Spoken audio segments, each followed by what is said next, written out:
तो MongoDB से connection के बाद पहली चीज जो आप Mongoose में बनाना चाहोगे वो है स्कीमा। जो हमने उससे पहले देखा था कि स्कीमा कैसे हम डिजाइन करते हैं, तो यहाँ पे हम एक स्टूडेंट स्कीमा बना रहे हैं। तो यहाँ पे आप देखोगे न्यू Mongoose स्कीमा एक कीवर्ड यूज किया, उसके अंदर हमने कुछ स्कीमा वैलिडेशंस पुट किए। ये काफी सिंपल वाले वैलिडेशंस है जिसमें आप केवल टाइप चेकिंग कर रहे हो, बट इसके अलावा भी आप रिक्वायर्ड या सारे स्कीमा पुट कर सकते हो, तो कोई सेम ही स्ट्रक्चर रहेगा, कोई फर्क नहीं पड़ता है। तो स्कीमा से हम एक मॉडल जनरेट करते हैं। तो मॉडल में क्या होगा कि आपको न्यू Mongoose मॉडल एक क्लास है उसको यूज करना होगा, और इसमें इस फंक्शन के अंदर आप देखोगे दो चीजें हैं, दो आर्ग्यूमेंट्स हैं। जो सेकंड आर्ग्यूमेंट है वो स्कीमा है, जो आपने जिस स्कीमा से ये मॉडल बनाना चाह रहे हो, जैसे स्टूडेंट स्कीमा, वो सेम ही है। जो फर्स्ट आर्ग्यूमेंट इसका है वो है मॉडल का नेम।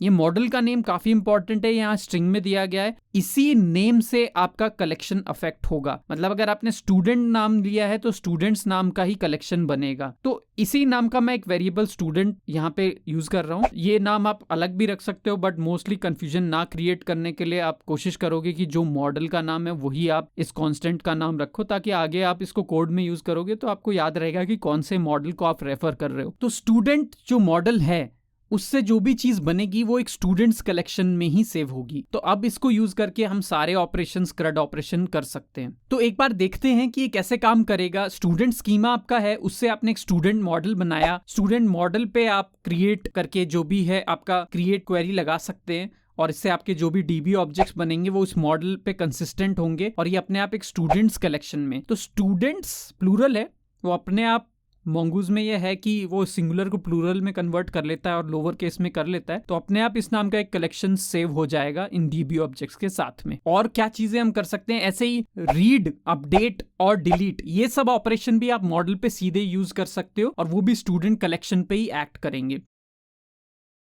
तो अब चीजों को इंप्लीमेंटेशन में देखते हैं। तो सबसे पहले देखते हैं क्रिएट ऑपरेशन। तो इसमें आप स्टूडेंट मॉडल को एज अ क्लास यूज करोगे, जैसे आप कंस्ट्रक्टर बनाते हो उस तरह से उसको यूज करोगे, और उससे एक नया ऑब्जेक्ट क्रिएट कर रहे हो आप। स्टूडेंट आपने न्यू स्टूडेंट से बनाया है, तो ये स्टूडेंट जो आपका मॉडल था वही क्लास की तरह एक्ट कर रहा है, उससे आप एक ऑब्जेक्ट बनाओगे। तो एक नया DB ऑब्जेक्ट बन जाएगा। अभी ये केवल मेमोरी में रहेगा, याद रखिए ये MongoDB में अभी सेव नहीं होगा। इसमें आप सारी प्रॉपर्टी वैसे ही पुट कर सकते हो, नेम, कोर्स, एज, जैसे आप जावास्क्रिप्ट ऑब्जेक्ट में पुट करते हो। उसके बाद आप एक सेव कमांड यूज करोगे। ये सेव कमांड Mongoose में ही है, तो स्टूडेंट डॉट सेव से ये डेटाबेस में सेव हो जाएगा। तो इस पॉइंट पे आपका एक्चुअल क्रिएट कमांड चलेगा इंटरनली, आपको नहीं चलाना है। वो क्रिएट क्वेरी कैसे करता है Mongoose, यही वो हाइड कर रहा है। आपको सीधे एक जावास्क्रिप्ट ऑब्जेक्ट की तरह इसको लिखना है और लास्ट में सेव कमांड रन करना है, जिससे डेटाबेस में राइट हो जाएगा। इससे पहले सारी चीजें वैलिडेट करेगा कि आपने कोर्स, एज, ये सब चीजें सही से लिखी हैं या नहीं, जो इसके वैलिडेशन स्कीमा में लिखी हुई थी। तो नेक्स्ट हम देखेंगे रीड कमांड। तो रीड कमांड काफी सिमिलर है, जैसे नेटिव Mongo CLI में होता है वैसा ही ये काफी दिखाई देगा। यहाँ पे आप मॉडल यूज कर रहे हो स्टूडेंट, उसके ऊपर आपने फाइंड वन मेथड लगाया है, ये Mongoose का मेथड है, काफी सिमिलर है। और इसके बाद में आप कंडीशन पुट करते हो फर्स्ट आर्ग्यूमेंट में, और सेकेंड आर्ग्यूमेंट में आप एक कॉल बैक। तो इस कॉल बैक का क्या यूज है, ये सबसे पहले ये कॉल बैक तब चलेगा जब डेटाबेस से आपके पास रिजल्ट आ जाएगा। तो रिजल्ट में हो सकता है कोई एरर हो, तो फर्स्ट आर्ग्यूमेंट में आपके पास कुछ आएगा। अगर फर्स्ट आर्ग्यूमेंट में एरर नहीं है तो एरर में आपको नल मिलेगा मोस्टली, और आपको सेकंड आर्ग्यूमेंट जो कि डॉक है उसमें कोई डॉक्यूमेंट मिल जाएगा। तो क्योंकि ये फाइंड वन है तो यहाँ पे एक डॉक्यूमेंट आपको मिलेगा। अगर ये फाइंड होता, जो कि हम नेक्स्ट केस में देख रहे हैं, अगर ये फाइंड है तो इस केस में कंडीशन आप कुछ भी डाल सकते हैं, जैसे यहाँ ग्रेटर देन है, ये भी काफी कुछ सिमिलर है MongoDB में जैसे यूज होती है। इस केस में आपको जो सेकंड आर्ग्यूमेंट है उसमें आपको डॉक नहीं मिलेगा, उसमें आप एक तरह से डॉक्स मिलेंगे, मतलब वो एक से ज्यादा होंगे तो वो आपको एरे काइंड ऑफ रिटर्न करेगा। नेक्स्ट हम देखते हैं अपडेट। अपडेट के लिए यहाँ पे जो कमांड है वो है फाइंड वन एंड अपडेट। तो यहाँ पे ये मेथड आप यूज करोगे मॉडल के ऊपर। इसमें फर्स्ट कंडीशन होगी जो फाइंड की कंडीशन होती है कि कैसे आप फाइंड कर रहे हो, किस चीज को अपडेट करना है। तो वन एंड अपडेट है तो ये केवल एक ही ऐसा क्वेरी करेगा, यानी एक ही डॉक्यूमेंट आपको लाके देगा जिसको आप अपडेट कर रहे हो। सेकंड जो आर्ग्यूमेंट है वो है कि कौन से फील्ड्स को अपडेट करना है। तो इसमें बाय डिफॉल्ट आप ओवरराइट नहीं करते हो फील्ड को, यहाँ पे मैंने स्पेशली लिखा हुआ है ओवरराइट ट्रू, इसलिए ये ओवरराइट कर रहा है। नाउ कॉल बैक में वापस वही है कि एरर होगा तो कुछ आएगा, वरना एरर नहीं है तो ये नल आएगा, और डॉक्यूमेंट में आपको जो भी अपडेटेड डॉक्यूमेंट है वो आपको मिल जाएगा। नाउ इसमें एक चीज आपको देखनी है कि ये ओवरराइट ट्रू मैंने लिखा हुआ है, अगर ये मैं नहीं लिखता बाय डिफॉल्ट इसको इग्नोर करते तो बाय डिफॉल्ट ओवरराइट फॉल्स होता है। इसका मतलब जैसे हमने पहले भी देखा कि अपडेट पूरे डॉक्यूमेंट को ओवरराइट कर सकता है, तो वो ऐसा ये नहीं करेगा अगर ये फील्ड नहीं है। तो अभी ये फील्ड मैंने डाला हुआ है ओवरराइट ट्रू, तो इस केस में क्या होगा, सपोज आपका डॉक्यूमेंट कुछ ऐसा है तो ऐसा आउटपुट आ जाएगा, मतलब आपने केवल नेम डाला तो एज ओवरराइट हो गई, तो नए डॉक्यूमेंट में एज रही ही नहीं। बट बाय डिफॉल्ट अगर आप ओवरराइट नहीं लिखते हैं या फिर ओवरराइट को फॉल्स लिख देते हैं तो बाय डिफॉल्ट ये फॉल्स ही होता है, अगर आप लिखते नहीं तो भी ये फॉल्स ही होता। तो उस केस में आप देखोगे कि ये और फील्ड को ओवरराइट नहीं करेगा। तो ये ऑप्शंस आप यूज कर सकते हो अगर आपको ओवरराइट करना है, तो नहीं करना है तो बाय डिफॉल्ट इसको इग्नोर भी कर सकते हो। तो यहाँ पे आप देखोगे कि नेम अपडेट हुआ है, एज में कोई भी अपडेशन नहीं है। एक और तरह का पैरामीटर हम अपडेट में देखते हैं। अपडेट में सपोज आपके पास एक डॉक्यूमेंट है और वो अपडेट होके कुछ ऐसा हो जाता है, यानी उसमें नेम अपडेट हुआ है, तो हमारे पास एक ओल्ड वर्जन है और एक न्यू वर्जन है। तो ये जो कॉल बैक है ये जनरली आपको by default old version document देता है, यानी अपडेट से पहले जो डॉक था वो आपको रिटर्न करके देता है। अगर आप चाहते हो कि नहीं हमको पुराना नहीं, हमको जो लेटेस्ट अपडेट वाला डॉक है वो चाहिए, तो आप यहाँ पे एक कंडीशन डाल सकते हो, या थर्ड आर्गुमेंट में न्यू इक्वल टू ट्रू। तो न्यू कंडीशन अगर ट्रू होगी तो ये आपको यहाँ पे कॉल बैक में न्यू डॉक्यूमेंट रिटर्न करके देगा, ना कि ओल्ड। तो ऐसे बहुत सारे ऑप्शंस हैं इन सब में जो आप रीड कर सकते हो डॉक्यूमेंटेशन में, अदरवाइज कई बार आपको लगेगा कि आपकी क्वेरी सही रिजल्ट नहीं दे रही है। नेक्स्ट हम mongoose मॉडल में देखेंगे कि हम डिलीट ऑपरेशन कैसे लगाते हैं। तो स्टूडेंट मॉडल पे आप फाइंड वन एंड डिलीट ये मेथड यूज कर सकते हो, काफी सिमिलर स्ट्रक्चर है। इसमें भी आप फाइंड कंडीशन जिससे आप एक डॉक जिसको डिलीट करना है फाइंड करोगे, और कॉल बैक में आपको डिलीटेड डॉक्यूमेंट मिल जाएगा। अगर सक्सेसफुली कोई डॉक्यूमेंट मिला है इसी नाम का तो वो डिलीट हो जाएगा और आपको कॉल बैक में वो मिल जाएगा, जिससे आप इंश्योर कर सकते हो कि वो चीज डिलीट हो चुकी है। तो mongoose में सबसे पहले हम जो कंसेप्ट देखेंगे वो है स्कीमा का। तो स्कीमा हम एक क्रिएट करते हैं अपने एग्जाम्पल में। स्कीमा बनाने के लिए स्कीमा को रिक्वायर करना पड़ेगा, क्योंकि mongoose में ऑलरेडी रिक्वायर कर चुका हूं तो उससे मैं स्कीमा भी रिक्वायर कर सकता हूं। मैं यहाँ कॉन्स्टेंट स्कीमा लिख रहा हूं, उसके आगे आप mongoose डॉट स्कीमा, जिसके अंदर स्कीमा ऑब्जेक्ट होता है, वो आप सीधे रिक्वायर कर सकते हो। ये चीज इस स्कीमा से हम कोई भी स्कीमा वापस डिराइव कर सकते हैं। तो मैं एक स्टूडेंट स्कीमा बना रहा हूं यहाँ पे। इसके लिए आप ऊपर जो आपने स्कीमा इंपोर्ट किया है उसको यूज कर सकते हो, और उसके अंदर आपको एक ऑब्जेक्ट डालना है।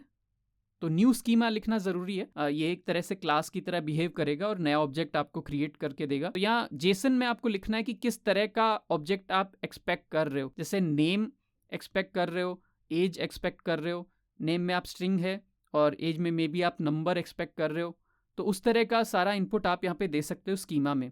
फिर सब्जेक्ट है, उसमें आप स्ट्रिंग एक्सपेक्ट कर रहे हो। तो ये एक स्कीमा क्रिएट हो गया कि जो भी स्टूडेंट ऑब्जेक्ट सेव होगा mongoose के थ्रू वो स्टूडेंट स्कीमा को फॉलो करेगा। तो मैं यहाँ पे इसका पूरा नेम स्टूडेंट स्कीमा रख देता हूँ। नाउ नेक्स्ट आपको ऑब्जेक्ट बनाने के लिए एक्चुअली मॉडल चाहिए होगा। तो मॉडल हम डिराइव करते हैं स्कीमा से ही। तो मॉडल लिखने के लिए सबसे पहले आप स्टूडेंट एक कांस्टेंट डिक्लेयर करोगे और न्यू mongoose मॉडल आप डिक्लेयर कर सकते हो। तो ये भी mongoose लाइब्रेरी से ही आएगा। तो mongoose डॉट मॉडल, और इसके अंदर आपको पुट करना है, पहला आर्ग्यूमेंट होगा मॉडल का नाम। तो क्योंकि हम यहाँ स्टूडेंट ही बार बार कॉल कर रहे हैं इस चीज को, तो आप स्ट्रिंग में उस आर्ग्यूमेंट का नाम पुट कर सकते हो स्टूडेंट। तो ये स्ट्रिंग में पुट करना, ये चीज आपको ध्यान रखनी है क्योंकि ये जस्ट एक नेम है आपके मॉडल का। सेकेंड आर्ग्यूमेंट में आप स्टूडेंट स्कीमा पुट करोगे जो कि आपने ऊपर बनाया है, तो वो सेम वेरिएबल को आप वापस यहाँ पे रेफर कर सकते हो। तो एक तरह से अब ये कांस्टेंट में जो स्टूडेंट आपने लिखा है आपका पूरा मॉडल क्रिएट हो गया है। इससे जब भी आप कोई चीज बनाओगे तो वो अपने आप स्कीमा को फॉलो करेगा और अपने आप एक स्टूडेंट्स नाम के कलेक्शन में सेव हो जाएगा। तो यही mongoose अपने आप करता है। तो मैं यहाँ पे एक गेट रिक्वेस्ट जनरेट कर रहा हूँ और एक सिंपल सी हम एपीआई लिखेंगे फाइंड करने के लिए। तो स्टूडेंट जो कि मॉडल है उस पर आप एक फाइंड क्वेरी लिख सकते हो। ये सब मेथड्स आपको mongoose के डॉक्यूमेंटेशन मिल जाएंगे, काफी सिमिलर है MongoDB की तरह। तो यहाँ फाइंड में आप कोई कंडीशन पुट कर सकते हो कि as is greater than 20।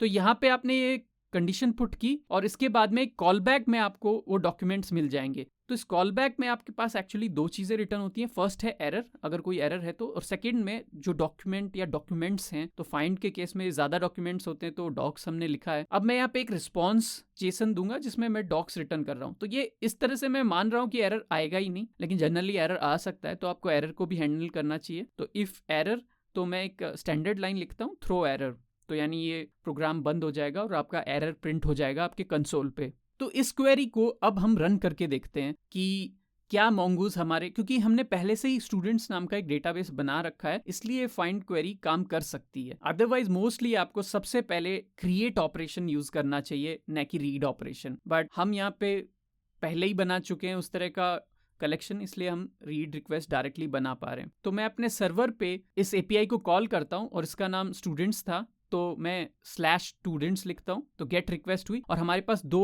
Student या 2 ऑब्जेक्ट जो हमने सेव कर रखे थे वो रिटर्न हो गए। ये प्रॉपरली एक एरे फॉर्मेट में कन्वर्ट होके आए हैं। ये सब mongoose खुद कर लेता है इसको जावास्क्रिप्ट फॉर्मेट में कन्वर्ट करने का काम।